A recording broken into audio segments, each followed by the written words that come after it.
With Jurassic World Evolution 2 well and truly finished, and Frontier's attentions now turn to Planet Coaster 2, a little bit more Planet Zoo DLC, and of course Jurassic World Evolution 3, I thought I'd scan my own memory banks, small as they are, and the community wish lists to find out what dinosaurs and other prehistoric creatures probably should have made it into Jurassic World Evolution 2, but didn't, despite the many pieces of DLC. I'd be surprised if at least some of these aren't added as new species in the next sequel, so keep this video in mind for when Evolution 3 is revealed and we'll see just how many of them can sneak into the next game. Of course, Evolution 3 is a while away still, so in the meantime, if you want to scratch that dinosaur collecting itch, well, do I have the game for you. BestInSlot is a mobile strategy game themed around animals, including dinosaurs, with more than 500 animals and a world full of players to compete against for territory and supremacy. If you fight your way to level 16, you'll unlock the Mega Beast system, which lets you raise your very own dinosaurs and include them in your team for huge power boosts. Anki, Brachy, Carno, Spino, and of course the T-Rex are all here, and you'll need them all to take down the Mega Beast for yourself. Just like your other beasts, you'll need to train up your Mega Beasts as well. Have you got a favourite? Well, you can sacrifice a Mega Beast of the same level to guarantee a level up. Sacrifice your 3-star Brachiosaurus to power level your Tyrannosaurus Rex to level 4. You can also gamble away your 1-star Mega Beasts for a low chance of a level up, but that's going to cost you a lot of beasts. Want low risk and max reward? Well then you need the compromise method. Sacrifice, for example, a 2-star Mega Beast for a near 50% chance of a level up for your 3-star beast. Make the most of your resources and build a dinosaur army that can conquer the planet. Download BestInSlot for yourself with the link in the description and use the redeem code BL777 when you do to get an early game booster pack and get yourself your Mega Beasts even faster.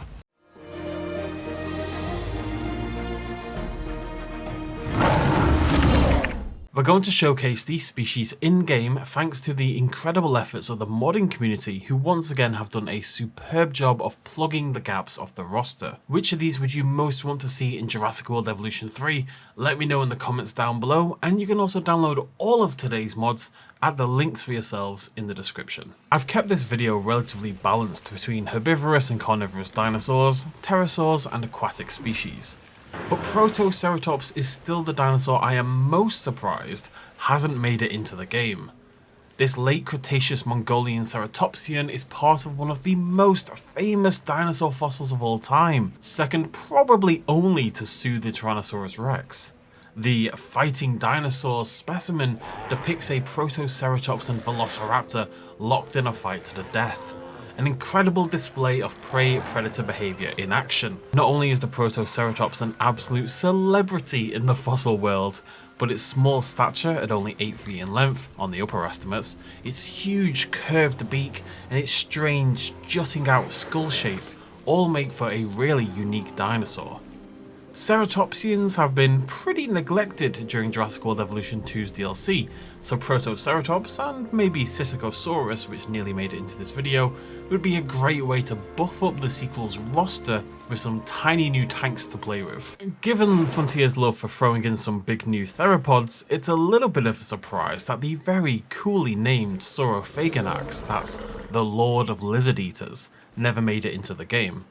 Now there are possible reasons for this.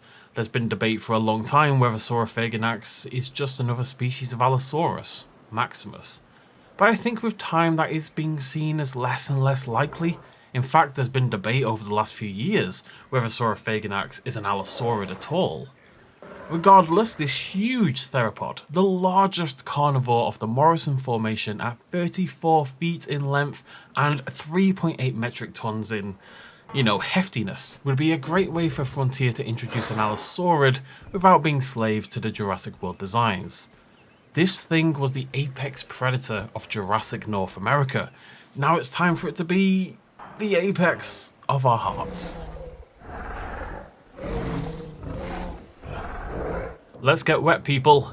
Now that Megalodon and Dunkleosteus have finally made their way into our lagoons, Helicoprion stands out as one of the most famous aquatic prehistoric species that we still don't have. This shark-like fish would stand out for its unique body shape when compared to Megalodon, and of course because of its most famous feature, the wall of spiraled teeth embedded into the lower jaw. This wall has been all over the place, with the oldest reconstructions placing it, well, they made it look like this.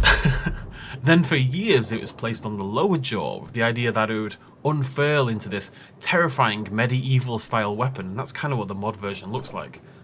And finally it was tightened up and eventually pulled further back into the jaw, and that's where we've ended up with our more modern reconstructions. Of course, it still has this very unique eating style, so maybe that's why Frontier have been hesitant to add it to the game, lest we end up with another Helicoprion situation. Right, we're all very damp. Let's dry off with a little bit of flying. Rhamphorhynchus is a Jurassic pterosaur from the skies of Europe and a little bit of Africa. Discovered all the way back in 1825, Rhamphorhynchus is of course a Rhamphorhynchid, a family of pterosaurs we lack entirely in Evolution 2. With its long skinny tail and fluted end, skinny beak jutting with fish-catching teeth and elongated elegant wingspan, Rhamphorhynchus would stand out with a unique morphology amongst the pterosaur roster in the game. As a bonus, if we get the expansion to lagoons and water in general that we're kinda hoping for in Evolution 3, then Rampho, which evidence suggests could maybe swim a little bit like modern aquatic birds, could be our very first air-to-water creature. Back to the leaf munchers now with that sounds really insulting. Back to the leaf munchers now with Plateosaurus, another dinosaur I am pretty surprised never made it into Evolution 2. This bipedal sauropodomorph is totally unique amongst the roster we have now, and represents a really intriguing point in dinosaur history. As you can see, it's got this long neck, small head, thick with 2C's hind legs, and it's easy to see how these basal sauropods would eventually develop into the quadrupedal titans we see later in the fossil record. Discovered in incredible quantity and quality across Europe, Plateosaurus, thanks to its general weirdness, has been rendered in every position imaginable, working its way through the Kama Sutra over the last couple of centuries. From this bizarre sausage creature of the early 1900s to the very common quadrupedal stature seen in museums around the world, it wasn't until the 2000s that it was confirmed resolutely that Plateosaurus was obligatorily bipedal. It had to walk on two legs. Whilst we do have a Megaraptor in Evolution 2, thanks to the Australopithecus, it's not my favourite addition, and it's nearly a third smaller than the gigantic Megaraptor. This large theropod from late Cretaceous Argentina has, like most dinosaurs so far in this video apparently, had a little bit of a sloppy history, being thrown around all over the place along with the other Megaraptorans. Are they basal tyrannosaurids? Allosauroids? Coelurosaurs? Nobody bloody knows, but Megaraptor with its huge size yet slender body as well as gigantic sickle claw really does resemble a sized up ferocious Dromaeosaurid. As a bonus, it's a mid-sized theropod with possible ties to the likes of Tyrannosaurids, so there's a decent chance it had some sort of feathering or perhaps even some quilling as we see here. It would stand out is my point, and it looks cool. Do we need a better reason than that? I don't think so.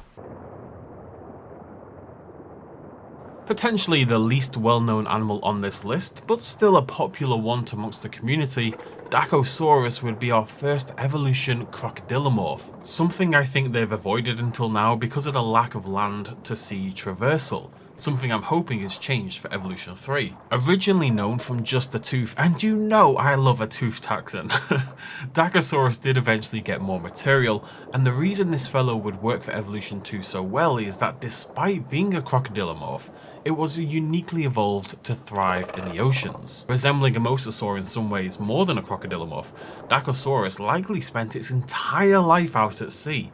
Hunting, feeding, mating, knitting probably, it did all of it out in the open oceans. Now it may have come ashore to pop out some eggs, much in the way turtles do, but hey, we've got those lagoon rocks now which were sorely underutilized with only 2 species making use of them. This 16-foot long early Cretaceous beast would have been a good way to soft launch crocodilomorphs for the next game. Nyctosaurus is a nyctosaurid, weirdly enough, from the late Cretaceous of the United States, thriving in the shallow seas of the Midwest. Well known for having this gigantic antler-esque crest, it's likely it was used mainly for mating displays and getting down because, you know, of course it bloody was.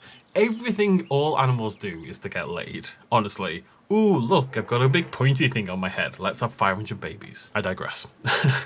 It was thought for a long time that there was a membrane-like skin between these antlers, but recent experiments have found little to no benefit aerodynamically for such an adaptation, and that the crest itself doesn't have the attachment points we would expect to see for such skin. Now, we do have a Nyctosaurid in the game already, Barbaridactylus, but it kind of sucks, to be honest.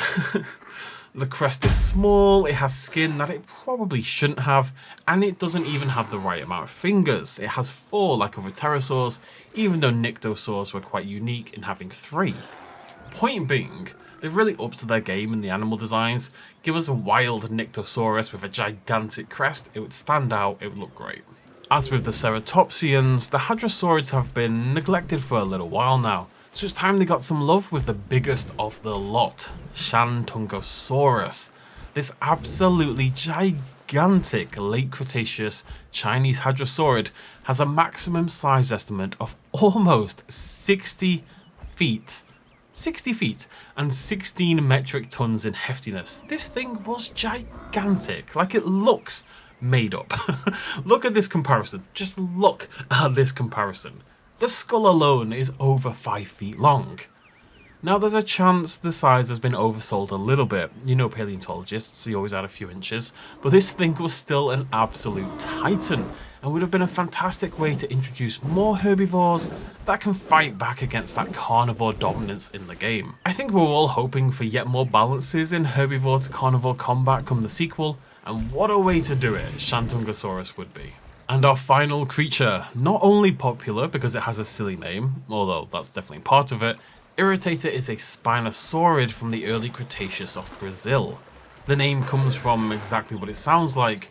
Paleontologists were irritated that the fossil dealers who initially acquired the skull left it in a damaged and altered state. There's a blatant lack of Spinosaurids in Evolution 2, and it's a little surprising we didn't get any additions to the clade other than the return of the Spinoraptor. Of course, Baryonyx and Suchomimus are still knocking about, but they have been since the launch of the game at this point. We haven't had a new Spinosaurid in 6-7 years. There's a lot of scope with the Irritator for varied designs, particularly after recent revelations about how Irritator's jaw may have worked. Now, okay, this is a slightly wild approximation, but a paper just last year suggested that the lower jaw had to open laterally akin to a modern pelican, allowing Irritator to swallow much larger prey. Now, nothing is certain yet, but it's a fun piece of potential evolution that would look incredible rendered in, well, evolution. Alas, maybe in the sequel. And that's your lot. 10 dinosaurs and others that the community at large has been requesting since the dawn of evolution, even the first game. We got a bunch of fan favourites recently, of course, Shonisaurus, Megalodon, Dinosaurus, but then we got some much lesser known additions along the way. Now that's cool, learning is fun kids, but it's a bit surprising that some of these slipped through the cracks. Which of these 10 would you want to see make the leap into Evolution 3? And let's come back in a year and see if any of these famous creatures made it into the sequel's initial roster. This is my bet right here for some of the creatures that will make it. If you enjoyed the video, consider throwing me a like and a subscribe down below. You know, all that good nonsense. And I'll see you lovely folks very soon. Thank you very much for joining me. Cheers much love as always. Bye bye.